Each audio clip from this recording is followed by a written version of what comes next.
What the woman's role is not in the marriage. So we're finishing up our series, our marriage series here. So you can go back and we started with the godly foundation of the marriage, then what the man and woman's role is, and now we're finishing up what it is not.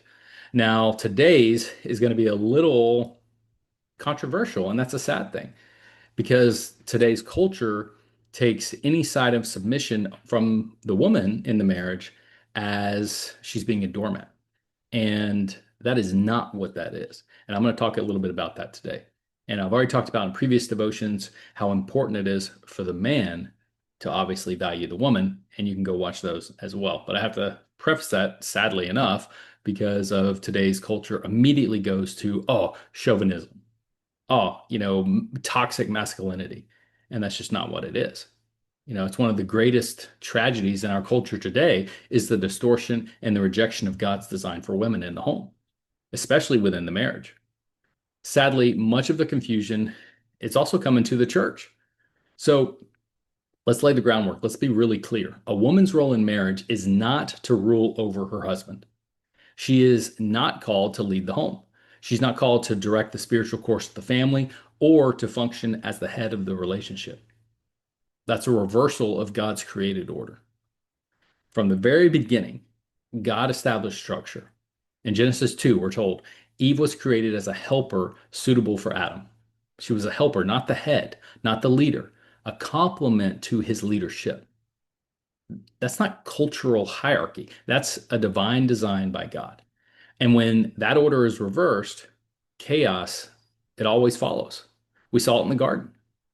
Eve stepped out from under Adam's leadership. Adam failed to lead. And what happened? Sin entered the world, suffering, pain. A woman is not called to manipulate, to control, or compete with her husband. She's not to use emotion or silence or pressure as a weapon to get her way. That is not submission. That is rebellion. And rebellion, even if it's quiet or subtle, it's still sin. 1 Peter 3 tells us that a godly woman has a gentle and quiet spirit.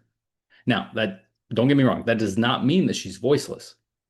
It means she trusts God's order and does not demand control. She is not the spiritual authority in the home.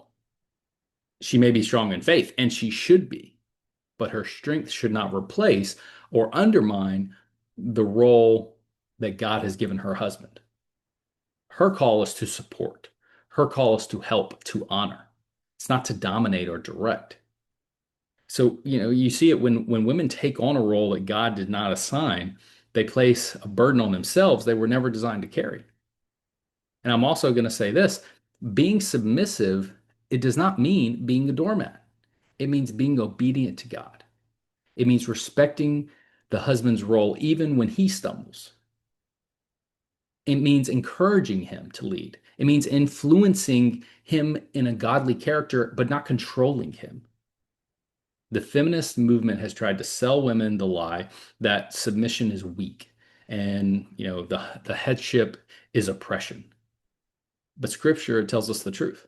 God's design for women is not only good, it actually is liberating for women.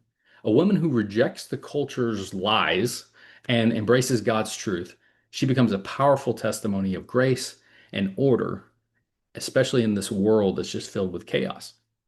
So remember, a woman's role in the marriage is not to be the head of the marriage. But when she walks in obedience to God's design, she brings beauty, strength, and honor to the home. And that is where the marriage can thrive. So God bless. I appreciate you watching today, and we'll see you back next time. Take care. Bye.